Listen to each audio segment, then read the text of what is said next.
요나 1장 17절에서 2장 10절 하나님의 말씀을 들으십시오. 여호와께서 이미 큰 물고기를 예비하사 요나를 삼키게 하셨으므로 요나가 밤낮 3일을 물고기 뱃속에 있으니라. 요나가 물고기 뱃속에서 그의 하나님 여호와께 기도하여 이르되 내가 받는 고난으로 말미암아 여호와께 불러 아뢰었더니 주께서 내게 응답하셨고 내가 수월의 뱃속에서 부르짖었더니 주께서 내 음성을 들으셨나이다. 주께서 나를 깊음 속 바다 가운데에 던지셨으므로 큰 물이 나를 둘렀고 주의 파도와 큰 물결이 다 내 위에 넘쳤나이다. 내가 말하기를 내가 주의 목전에서 쫓겨났을지라도 다시 주의 성전을 바라보겠나이다 하였나이다. 물이 나를 영혼까지 둘러싸우며 기품이 나를 애워싸고 바다풀이 내 머리를 감쌌나이다. 내가 산의 뿌리까지 내려갔사오며 땅이 그 빗장으로 나를 오래도록 막았사오나 나의 하나님 여호와여 주께서 내 생명을 구덩이에서 건지셨나이다. 내 영혼이 내 속에서 피곤할 때에 내가 여호와를 생각하였더니 내 기도가 주께 이르렀사오며 주의 성전에 미쳤나이다. 거짓되고 헛된 것을 숭상하는 모든 자는 자기에게 베푸신 은혜를 버렸사오나 나는 감사하는 목소리로 주께 제사를 드리며 나의 서원을 주께 갚겠나이다. 구원은 여호와께 속하였나이다 하니라. 여호와께서 그 물고기에게 말씀하심에 요나를 육지에 토하니라. 아멘. 잠시 기도하도록 하겠습니다. 복되신 하나님 아버지, 오늘 이 시간 또 저희들이 주님의 귀한 말씀을 대합니다. 하나님의 살아있고 운동력 있는 이 말씀이 우리의 심령 가운데 잘 새겨지도록 성령 하나님 이 모든 시간들을 온전히 주장하여 주옵소서. 말씀을 잘 비추어 주셔서 저희로 하여금 주의 뜻 깨닫고 순종의 자리로 나아갈 수 있도록 귀한 은혜 이 시간 가운데 허락하여 주옵소서. 예수님의 이름으로 기도드립니다. 아멘.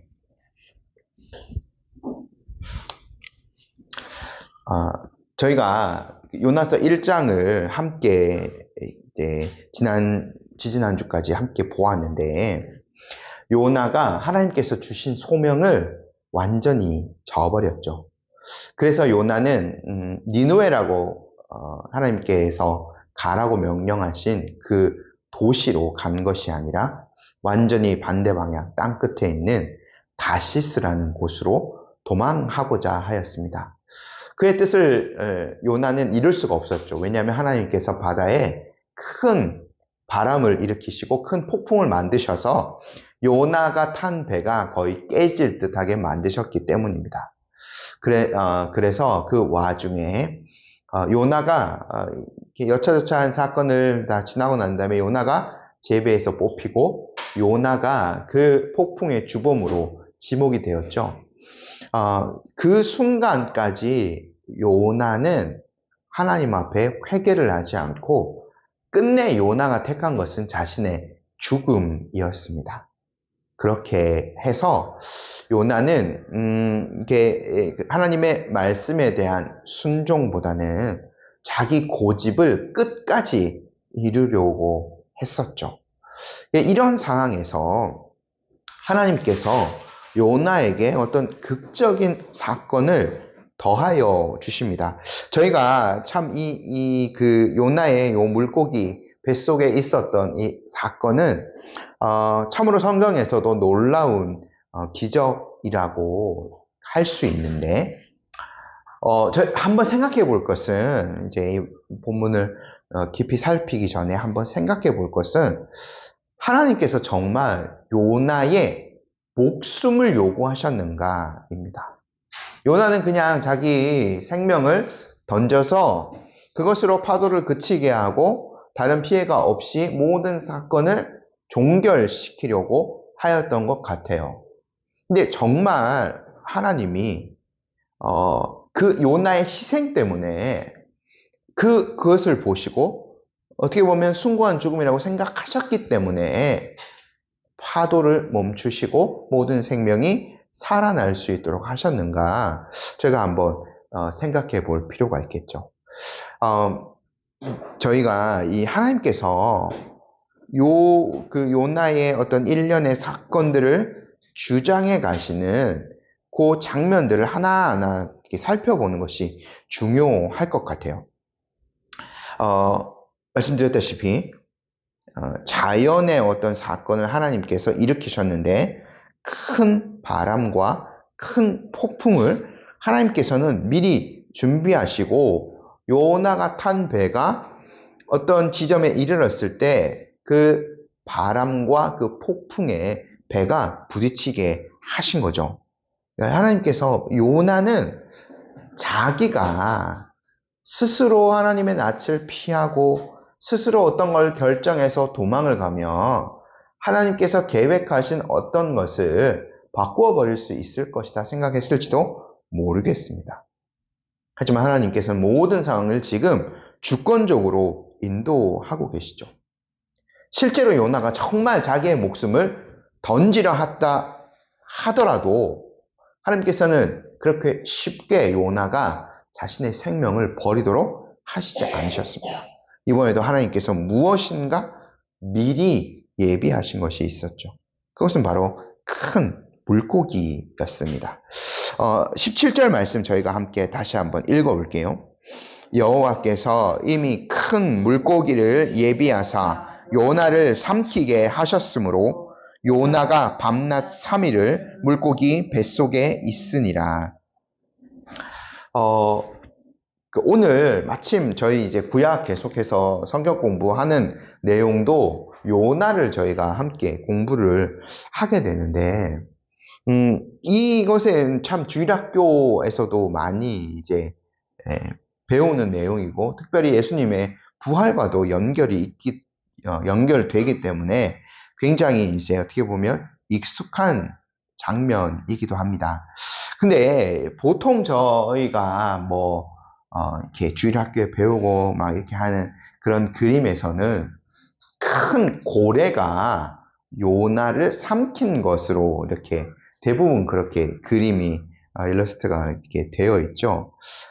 그냥 우리의 단순한 생각에는 만약에 상어가 있었다 생각해 보면 그 상어가 이제 그 어떤 먹이를 이렇게 할 때에 큰 그 상어의 이빨을 가지고 딱 한번 이렇게 이렇게 어떤 먹이들을 기절시키거나 동강을 내는 거죠.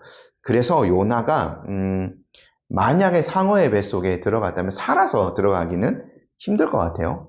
그래서 많은 사람들이 큰 고래가 그냥 엄청난 물을 이렇게 들이켰을 때 요나가 거기에 빨려 들어간 것으로 이렇게 생각하기 쉬운데, 근데 이제 요 성경에서는 어떤 그 물고기를 특정해 놓지는 않았습니다.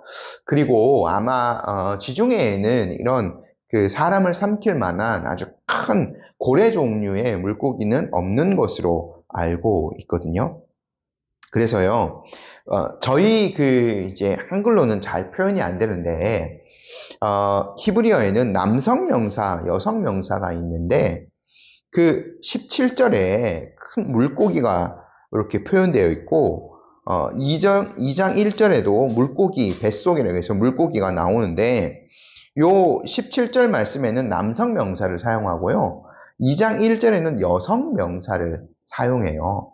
그래서 이 내용을 우리 성도님도 들어본 적이 있으실 것 같기도 한데, 유대 랍비들이 이렇게 요나서를 해석할 때에 이 물고기가 17절에는 남성 명사니까 원래는 순놈이었다가 여성 명사로 바뀌었으니까 암놈으로 바뀌었다. 이렇게 이제 해석하는 그 사람도 있습니다. 조금 엉뚱한 해석이긴 하죠. 왜냐면, 그러니까 그 사람들이 이렇게 해석을 한 거예요. 요나가 순놈의 뱃속에 가니까 순놈 뱃속은 텅텅 비어 있고 살기가 너무 편해서 거기서 기도도 안 하고 그냥 너무 편하게 지내는 것을 보시고 하나님께서 그 새끼가 꽉 차 있는 암놈으로 그 물고기를 바꾸셔가지고 요나가 숨 쉴 공간이 없어서 그렇게 해서 요나가 기도를 3일째 되는 날 시작했다라고 이렇게 좀 어떻게 보면 좀 엉뚱하게 해석하는 사람도 있습니다. 근데 저희가 생각해 볼 건 뭐냐면 이 물고기에 대해서 우리가 너무 큰 관심을 두지 않는 것이 사실은 좀 마땅한 것 같아요. 왜냐하면 아무리 요나가 거기 있었다 하더라도, 물고기 뱃속에 있었다 하더라도, 그리고 토해내서 이제 육지에 나와서 그 물고기를 보았다 하더라도, 요나가 엄청난 해양학자가 아닌 이상에는 그 물고기가 순놈인지 암놈인지 결코 알 수가 없을 겁니다. 그렇기 때문에 이제 아마 남성 명사, 여성 명사를 번갈아 가면서 했던 것 같고요. 물고기에 관심을 두기보다는 요나가 어떤 상황 가운데서 물고기 뱃속으로 들어가게 됐고 거기에서 무엇을 놓고 기도하였는가, 이 내용을 저희가 잘 살펴보는 것이 필요하겠죠. 중요한 것은 뭐냐면 하나님께서 요나를 위해서 그리고 자신의 사역을 위해서 뒤에서 이어지게 돼 그것을 위해서 요 이적을 일으키셨다고 한다는 점을 저희가 좀 명심해야 될 것 같아요. 기적에 대해서 우리가 먼저 한번 생각해 보면 지금 요나가 물고기 뱃속에 들어간 것 자체가 엄청난 기적이지 않습니까? 근데 우리가 일반적으로 기적이라고 생각하는 것은 자연적으로 일어나는 현상이 아닌 거예요. 그리고 인간의 능력을 벗어나서 일어나는 일이 바로 기적인 거죠. 그러니까 자연과 인간의 어떤 한계를 넘어서는 매우 특별한 현상이 바로 기적입니다. 그렇기 때문에 이 기적 자체가요, 자연을 넘어서는, 인간을 넘어서는 어떤 초월적인 존재가 계시다는 것을 보여주는 큰 증거가 되죠. 요나의 요 사건에서 어떠한 기적들이 있었는가 몇 가지를 나눠서 한번 생각해 보면, 첫 번째, 하나님께서 일으킨 그 일 중에 하나가 물고기를 미리 준비하신 겁니다. 요나를 삼킬 만한 큰 물고기가, 요나가 이제 선원들이 들어서 확 던졌겠죠. 그 지점 근처에 이제 그 큰 물고기가 오게 하신 거죠. 일반적인 어떤 그 물고기의 움직이로 하신 것이 아니라 큰 물고기를 하나님이 미리 예비해 두신 겁니다. 두 번째, 아까 좀 설명드렸지만 요나를 삼킬 때도 강한 이빨을 가지거나 그렇지 않더라도 이렇게 요나를 삼킬 때에 요나의 몸이 상하게 하거나 다치지 않도록 그냥 꿀꺽 이렇게 삼키게 하신 거죠. 세 번째, 요나가 그 물고기 뱃속에 들어갔어도 그 안에서 지금 요나가 3일 동안, 이게 저희 17절 말씀 보면 밤낮 3일을 물고기 뱃속에 있었잖아요. 여기에 충분한 산소라던가 어떤 환경이 되지 않으면 결코 살 수가 없습니다. 그래서 그런 환경을 하나님께서 조성해 주신 거고요. 넷째, 그리고 다시 이 물고기가 요나를 육지에 토해내도록, 육지로 가까운 곳으로 그 물고기를 하나님께서 이렇게 움직이신 거죠. 이렇게 해서 요나를 다시 토해내도록 한 것. 요러한 어떤 아주 특별한 일들로 하나님께서 간섭을 하셨어요. 왜 하나님께서 이러한 일들을 통해서 이러한 몇 가지의 어떤 인간이 생각하기 한계를 뛰어넘는 일들을 준비하셔서 요나가 살아날 수 있게 하셨는가 하는가를 저희가 먼저 한번 생각해 봐야 되겠죠. 이게 뭐냐면 요나는 자기 뜻대로 무엇인가 결단하며 하나님을 대항하여서 할 수 있다라고 계속 생각했던 사람이지 않습니까? 심지어 가장 중요한 생명의 주권이 하나님께 있는데 그 생명도 나만 죽으면 된다고, 그래서 나를 들어서 바다에 던지라고 해서 그 생명까지도 자기가 주관할 수 있다라고 생각했지 않았습니까? 그래서 죄 없는 선원들의 손을 빌어서 바다에 빠졌죠. 하지만 하나님께서는 요나를 극적으로 살리심으로 말미암아 그 목숨조차 모든 것들, 요나의 어떤 모든 그 발걸음들, 생명조차도 하나님 자신이 주관하고 계시다는 것을 요나에게 알려주시고자 하신 거죠. 요나에게 궁극적으로 하나님께서 깨우쳐 주시고자 하는 것은 뭐냐면 너의 인생을 너 마음대로 살 수는 없다라는 겁니다. 그래서요, 그 하나님의 뜻을 조금이나마 알게 된 요나가 물고기 뱃속에서 여호와께 기도합니다. 1절 저희 함께 한번 읽어볼게요. 요나가 물고기 뱃속에서 그의 하나님 여호와께 기도하여 요나는요, 자신이 바다에 던져졌지만 죽지 않고 살아나. 지금 아마 요 물고기 뱃속에 있은 지 시간이 훨씬 지난 다음에 요 기도를 드린 것 같아요. 그래서 죽지 않고 살아난 것이 하나님께서 일으키신 기적이라는 것을 분명히 알고 있었어요. 그래서 그 하나님께 기도한 거죠. 근데 저희가 요나의 그 본격적으로는 2절부터 9절까지 나오는 요 기도를 조금 자세히 살펴보면 요나가 한 번 기도한 것 같지는 않아요. 지금 요 내용은 물고기 뱃속에서 기도하는 내용이 기록되어져 있는데 요나가 물에 빠졌을 시점부터 생각하면 그 물에 빠졌을 때 요 기록된 기도가 아닌 다른 기도를 하나님 앞에 먼저 드렸을 것으로 이제 추측이 되거든요.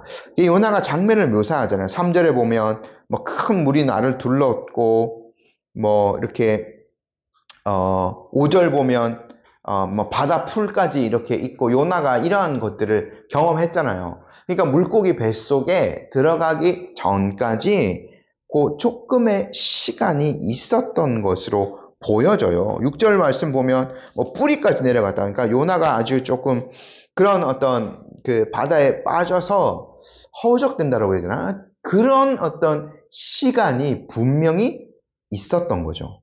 그래서 요나가 요 물고기 뱃속에서 기도를 드리기 전에 물에 빠졌을 때 이렇게 먼저 기도를 하였던 것으로 보여지거든요. 그 내용이 아마 4절 내용일 겁니다. 4절에 보면 저희 4절을 먼저 한번 읽어볼게요. 내가 말하기를 내가 주의 목전에서 쫓겨났을지라도 다시 주의 성전을 바라보겠나이다 하였나이다. 요 부분이 과거형으로 되어 있잖아요.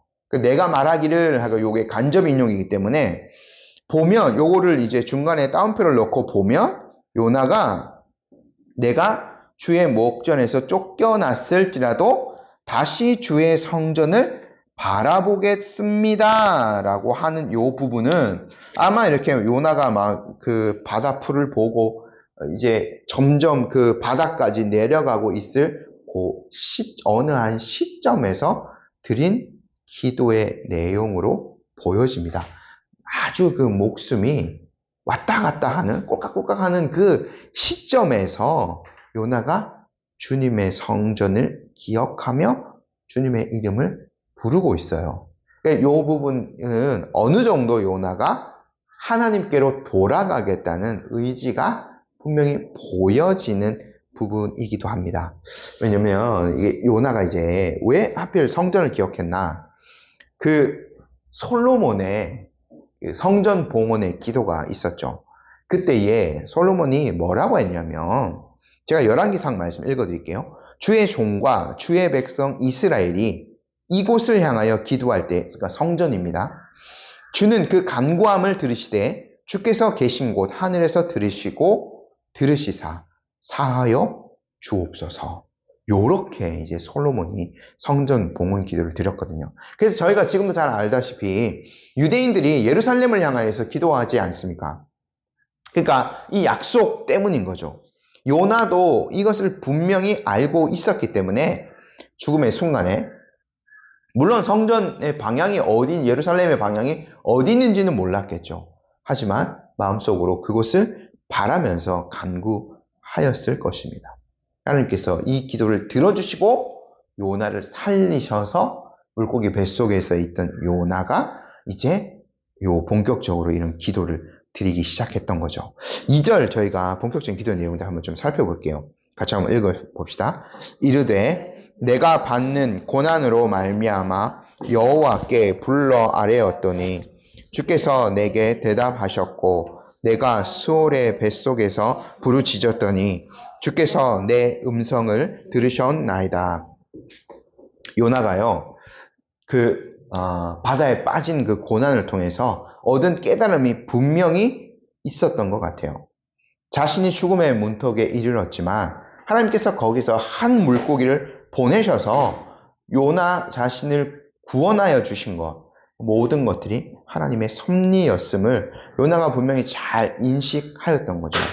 근데요, 저희가 한번 생각해 볼 점이 여기에 있어요. 요나의 표현입니다. 요 전반적인 요나의 기도가 조금 아쉬운 부분들이 다 많이 있는데, 그게 뭐냐면 요나가요, 고난이라고 이야기하잖아요. 자기가 당한 요 사건을 고난으로 표현해요. 물론 요나의 측면에서는 모든 것들이 다 고난으로 여겨질 수 있는 거죠.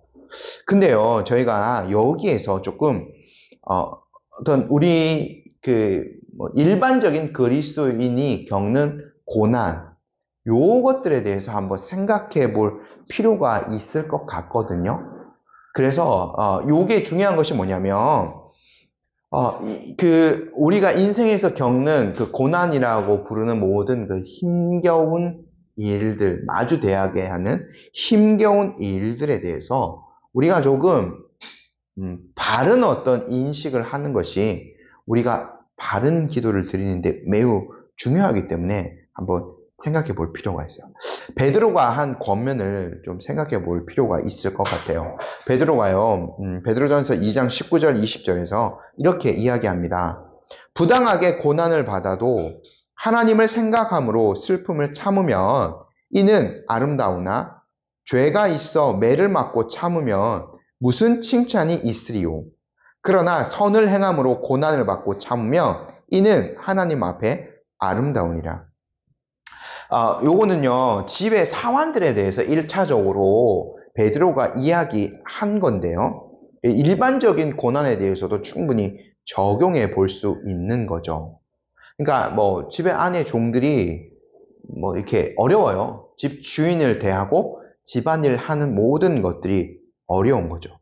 그래서요, 집 주인이 하나님을 섬기듯이 자기의 모든, 그러니까 하나님을 섬기듯이 하면 보이는 데서든 보이지 않는 데서든 하나님 어디에 계시기 때문에 종이 보통 이렇게 우리가 노예 정신을 가지고 일한다 이렇게 얘기하면 그러니까 주인이 보이는 데서만 열심히 하는 게 모든 종의 습성이에요.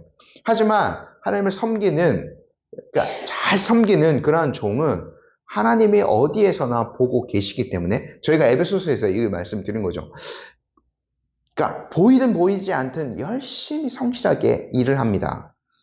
그럼에도 불구하고 까다로운 주인이 TV에서도 그런 거 나오잖아요. 흰 장갑 딱 끼고만 먼지 이거 있는 거 봐라 이렇게 하면서 뭐 하나 꼬투리 잡으면 그 집안에서 일하는 종은 다 트집 잡힐 수밖에 없는 거예요.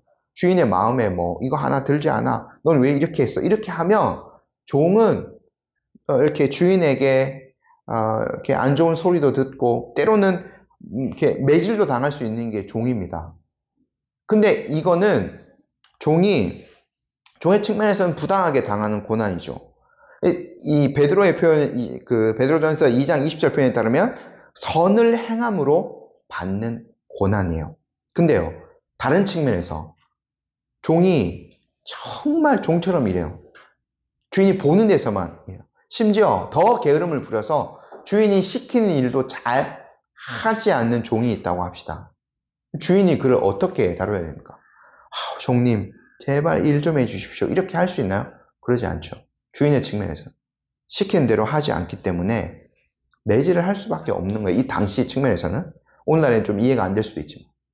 이거는 종의 측면에서는 내가 이렇게 잘 했는데 부당하게 이렇게 고난을 받습니다라고 하소연할 수 있나요? 아니요. 베드로의 표현에 따르면 죄가 있어서 매를 맞는 거예요.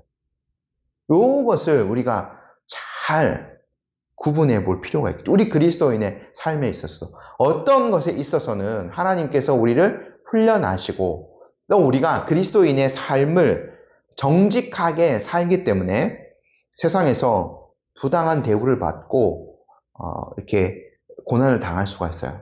그런데 어떤 측면에서는 우리가 세상에 나가서 범법하고 부정을 저지르고 이렇게 살면서 어려운 일을 당할 수 있어요. 이거 하나님께서 주시는 고난이라고 할 수 있나요?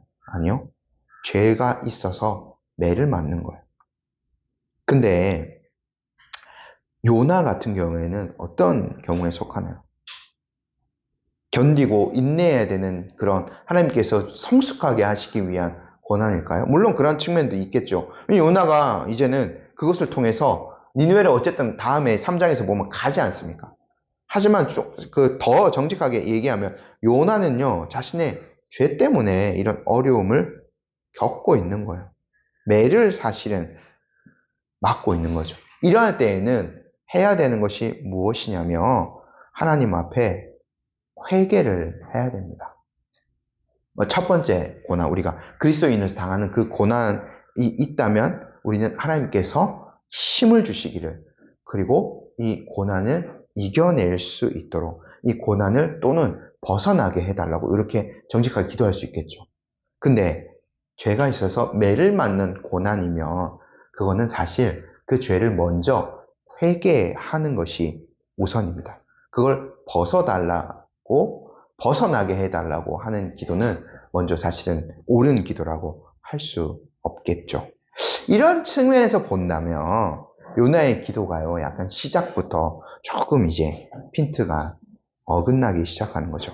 요나가 여기에서 제가 일일이 다 설명을 안 드리겠습니다만 아마 이렇게 성경 보면 그 밑에 관주가 좀 달려져 있을 거예요. 굉장히 요나가 시편을 아주 능수능란하게 인용을 하면서 이 기도를 하고 있거든요. 시편 120편 1절에 이렇게 나옵니다. 내가 환난 중에 여호와께 부르짖었더니 내게 응답하셨도다. 그 기도의 그 구절을 조금 가져와서 자신의 기도를 시작한 것 같아요. 그리고 대부분의 그 요나의 기도가 마지막 부분에 좀 잘 드러나는데 감사의 기도를 드리고 있거든요. 물론 하나님 앞에 감사를 드려야 되긴 합니다. 하나님께서 요나를 살려주셨기 때문에 어쨌든. 근데 요나가 여기에서 사실은 감사보다는 자신의 행적을 한번 돌아보면 왜 요나가 계속해서 제가 1장에서 내려간다고 그랬죠. 요바로 내려가고 배로 내려가고 배에서 그 배 바닥으로 내려가고 바다로 내려가고 바다에서 요나가 6절에 산의 뿔이 가장 깊은 곳까지 내려가서 또 거기에서 물고기의 뱃속까지 내려가는, 왜 자신의 형편이 이렇게 내려갔는가를 생각해보면 거기에는 자신의 죄가 있지 않습니까? 그거를 먼저 사실은 요나는 생각을 해야 되는 거죠. 그 3절에 요나가 이렇게 표현합니다. 3절 말씀 함께 한번 읽어볼게요. 주께서 나를 깊음 속 바다 가운데에 던지셨으므로 큰 물이 나를 둘렀고 주의 파도와 큰 물결이 다 내 위에 넘쳤나이다. 바다에 빠진 상황들 요나가 좀 묘사를 하는데, 요나가요, 주께서 나를 바다 가운데 던지셨다라고 표현합니다. 1차적으로 요나를 바다에 빠뜨린 존재는 누군가요? 일단은 단순하게 생각해보면 선원들입니다. 근데 선원들이 왜 요나를 빠뜨렸냐면 요나의 요청이 분명히 있었기 때문이죠. 파도를 잠잠하게 하는 방법은 그것밖에 없었기 때문이에요. 근데 파도를 일으키신 분은 궁극적으로 여호와 하나님이십니다. 그래서 이 요나의 표현이 어떻게 보면 맞을 수도 있어요. 주께서 바다 가운데 던지셨습니다. 근데요, 저희가 이 모든 것들을 이렇게만 생각해보면, 물론 하나님께서요, 모든 일의 1차 원인이 되시는 분은 맞아요. 하나님이 우리를 섭리하시기 때문에요. 하지만 분명히 요나가 바다에 빠지게 된 데에는 요나의 잘못된 선택도 큰 원인인 거죠. 자신이 아주 그냥 단순하게 생각하면 니느웨로 간다면 니느웨 가는 길은 바다 없거든요. 그러니까 육지로 그냥 좀 힘든 길이지만 수천 킬로 이렇게 수백 킬로 걸어서 뭐 때로는 낙타도 타고 이렇게 가면 니느웨가 나와요. 바다로 굳이 안 나와도 되거든요. 단순하게 이렇게 생각을 한다면 아니 조금 더 뭐 이렇게 시점을 뒤로 해서 생각해 보면 단순하게 요나가 그 배에서 회개 기도를 하나님 앞에 정직하게 드렸더라도 모든 사람이 다 자신의 신을 이름을 부르면서 기도하고 있는 그 시점에서 여호와의 이름을 지금 뱃속에서 부르는 것이 아니라 그때의 여호와의 이름을 부르면서 회개 기도를 했더라면 바다에 빠지는 일이 과연 있었을까요? 한번 생각해 볼 일인 거죠. 어떤 면에서 보면 요나를 바다에 빠뜨리게 한 존재는 요나 자신입니다. 자기의 선택에 대한 책임이 분명히 있는 거죠. 저희가 때로는 너무 신앙적으로 이 모든 것들을 포장해서 이렇게 하면 사실은 뭐가 되냐면 모든 것이 다 하나님 탓으로 되거든요. 아까 얘기했던 자기가 죄를 지어서 매를 맞는 것도 잘못된 선택으로 인해서 어떤 어려움을 겪는 것도 다 하나님 탓으로 돌려버릴 수 있게 되거든요. 어떤 선택을 하는 것들, 어떤 문제에 있어서 특별한 고민 없이 우리가 무엇인가 쉽게 해버려서 그 선택으로 말미암아 어려움을 겪는 것들, 그걸 너무 신앙적 언어로 표현해 버린다면 다 하나님 탓으로 돌려버릴 수 있게 돼요. 이것이 좀 무서운 점인 거죠. 우리가 그래서요, 기도 드릴 때 나 자신을 먼저 정직하게 바라보는 것이 필요하고 어떤 태도로 기도하는 것이 정말 매우 우리 기도의 방향을 설정하는 중요한 요소가 됩니다. 요나가요, 교묘하게 사실은 자신의 죄에 대한 내용은 빠뜨리고 지금 이렇게 좋은 말들로 포장해서 기도를 하는 거예요. 4절 말씀도 한번 봐요. 4절 말씀이 사실은 더 잘 드러납니다. 이 4절 말씀이 제가 아까 아마 바다에 빠졌을 때 했던 첫 번째 기도의 내용 핵심이라고 설명을 드렸는데 요나가 이렇게 얘기하잖아요. 다시 읽지는 않겠습니다만 내가 주의 목전에서 쫓겨났을지라도 라는 표현을 합니다. 근데 요나가 쫓겨났어요? 저희가 1장에서 여러 차례 보았습니다. 요나서의 기자, 요나가 직접 썼을 수도 있지만 이건 놓치지 않고 정확하게 기록했어요. 1장 3절에 보면 요나가 여호와의 얼굴을 피하려고 여호와의 얼굴을 피하여 두 차례 등장하죠. 1장 10절에 여호와의 얼굴을 피함인 줄을 이라는 표현이 나오죠.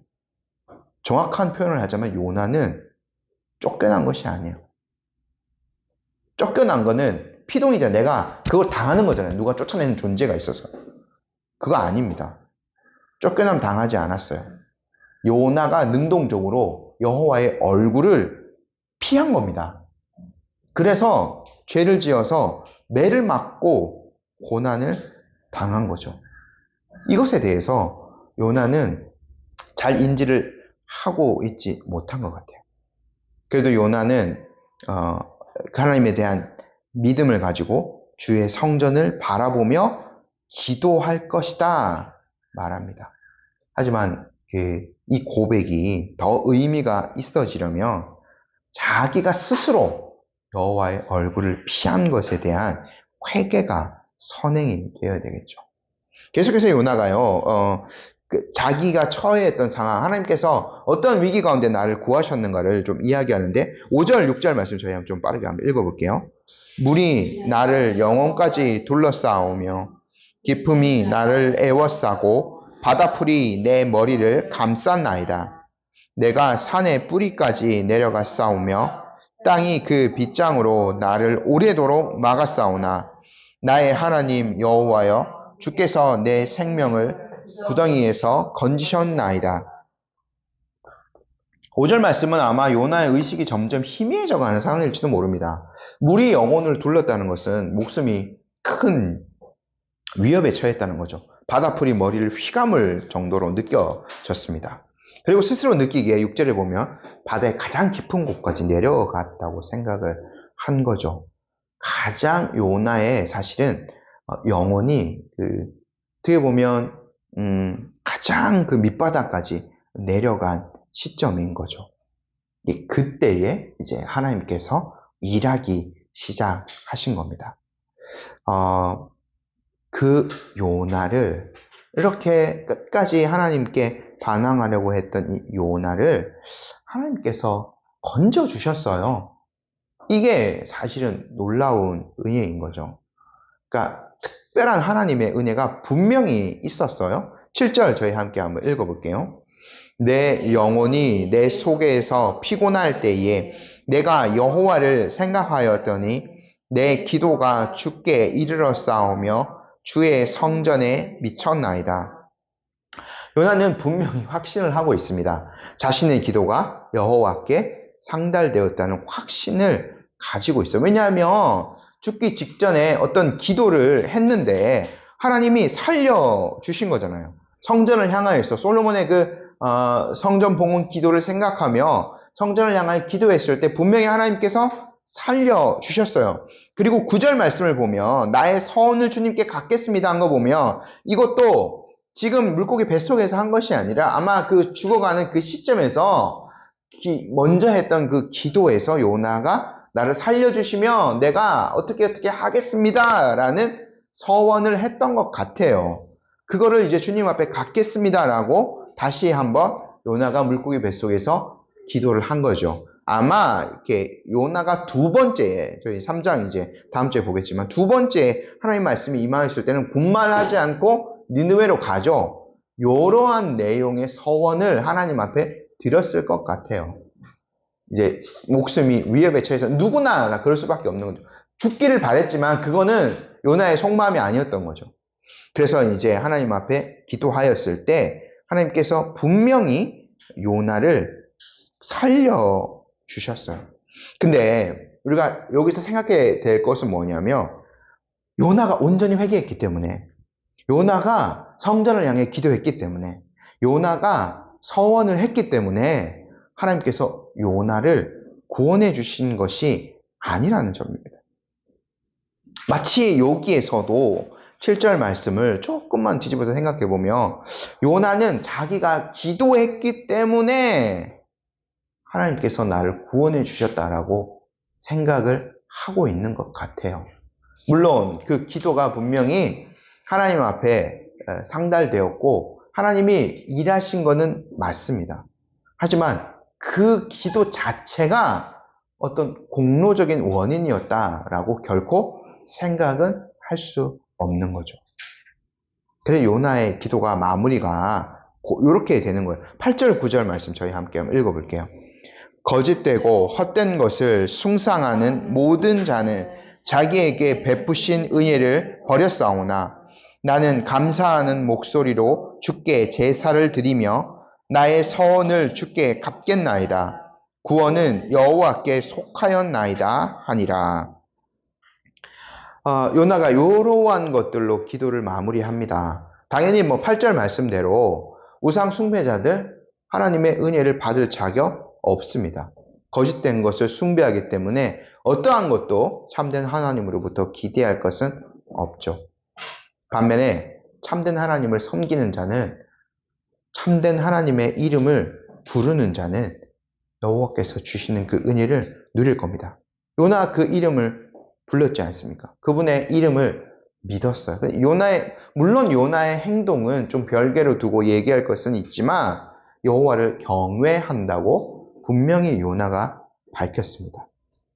그렇기 때문에 하나님께서 일을 하신 거죠.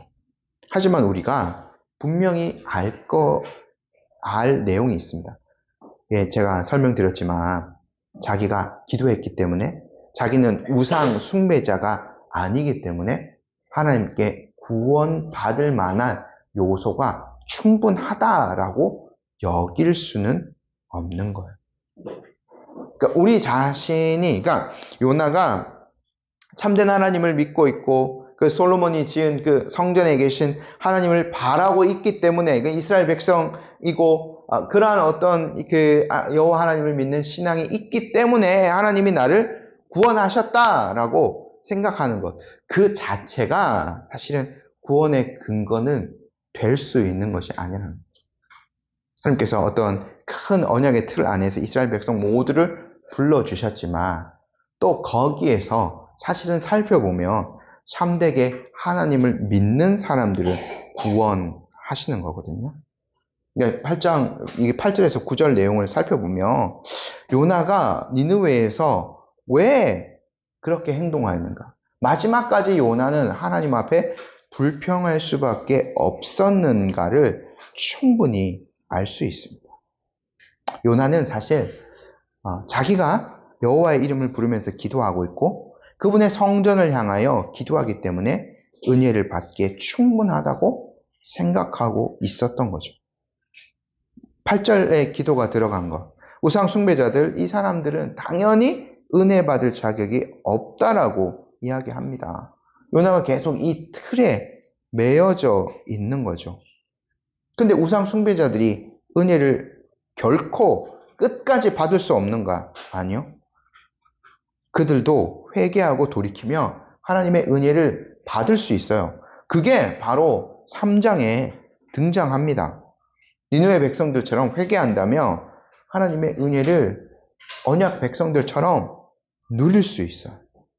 요나가 위기의 순간에도 이러한 그 하나님의 마음은 헤아릴 수 없었던 거죠. 무지한 백성들도 돌아보고 그들이 돌이키기를 원하시는 그 하나님의 마음이 담겨져 있는 기도는 분명히 아니에요. 요나가요, 그 성전을 향하여 기도하였다라고 이야기하는데, 사실 그 제가 아까 8장 30절 그만 좀 참고 구절로 읽어 드렸잖아요. 근데 솔로몬이 봉헌 기도할 때 이렇게 내용을 더 추가합니다. 8장 제가 그 열왕기상 8장 41, 43절 한번 읽어 드릴게요. 또 주의 백성 이스라엘에 속하지 아니한 자, 곧 주의 이름을 위하여 먼 지방에서 온 이방인이라도 그들이 주의 크신 이름과 주의 능한 손과 주의 표심팔에 소문을 듣고 와서 이 성전을 향하여 기도하거든 주는 계신 곳 하늘에서 들으시고 이방인이 주께 부르짖는 대로 이루사 땅의 만민이 주의 이름을 알고 주의 백성 이스라엘처럼 경외하게 하시오며 또 내가 건축한 이 성전을 주의 이름으로 일컫는 줄을 알게 하옵소서.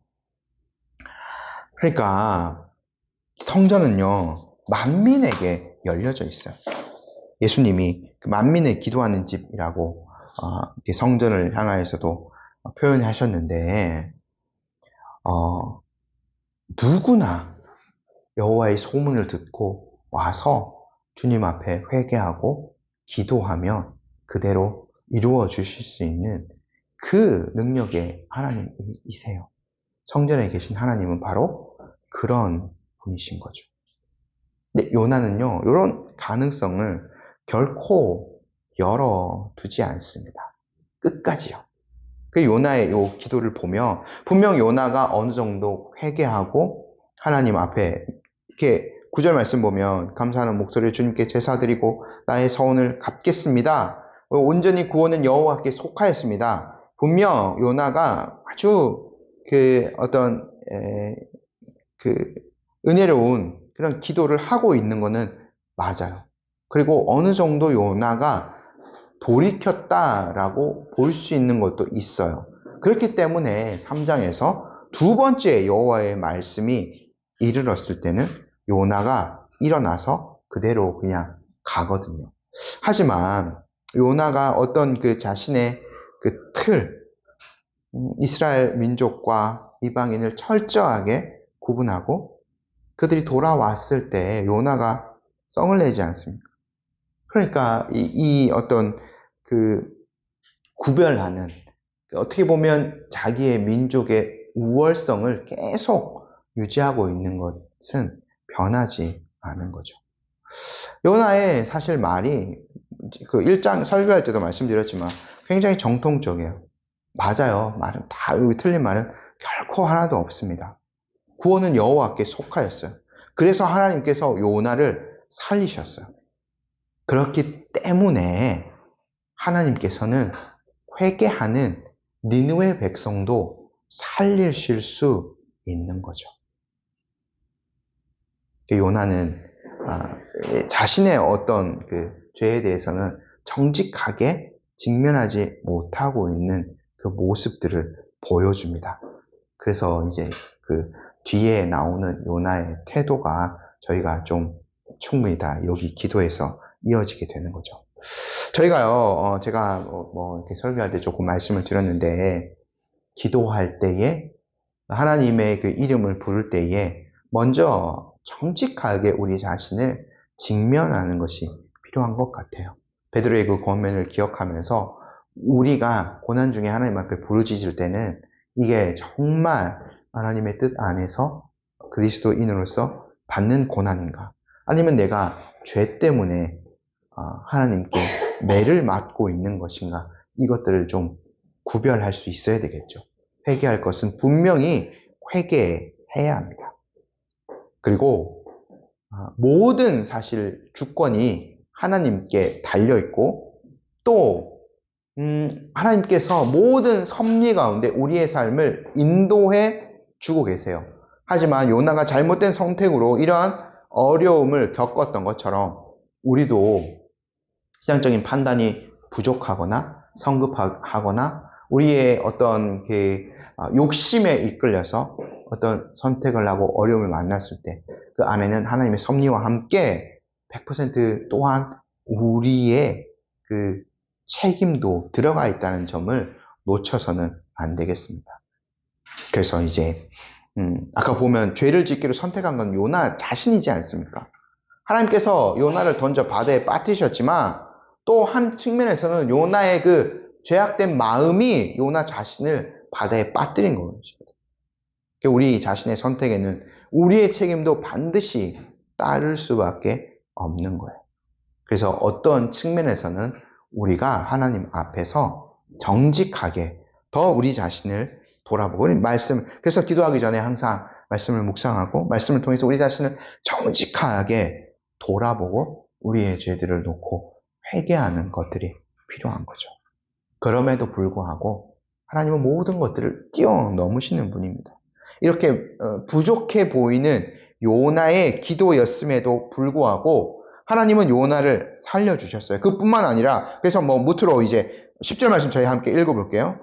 여호와께서 그 물고기에게 말씀하심에 요나를 육지에 토하니라. 다시 이제 그를 온전히 두 발을 딛고 살아갈 수 있도록 땅으로 다시 보내주시잖아요. 이런 요나를 통해서 다시 하나님의 일을 이루려고 하세요. 이것이 하나님의 열심인 거죠. 부족한 자들을 쓰셔서 자신의 일을 이루어 가시는 분이 우리가 믿는 하나님이세요. 우리도 그냥 요나가 부족한 점이 많네 이러고 넘어갈 수 있지만 우리 자신을 정직하게 대면해 보면 우리는 더 허점투성이인 거죠. 우리는 요나보다 더 하나님을 잘 알지 못할 수도 있어. 요나가 말하는 사실 신앙적인 내용들, 고백들은 다 정통적이거든요. 우리는 참으로 더 부족한 사람일 수도 있습니다. 하지만 이런 사람을 쓰셔서 하나님께서 당대의 니느웨를 위한 사역자로 사용하셨고 당대의 이스라엘 백성을 위한 선지자로 사용하셨잖아요. 동일하게 하나님께서 부족한 자들을 사용하셔서 오늘 우리가 살아가는 이 시대에 하나님의 일들을 이루어 가시는 거거든요. 우리의 연약함에만 머물러 있지 말고 이 구원이 여호와께 속하였다는 이 말씀을 믿으며 우리도 주님의 구원 사역에 함께 동참할 수 있는 자로 살아갈 수 있어야 되겠습니다. 아멘. 잠시 기도하도록 하겠습니다.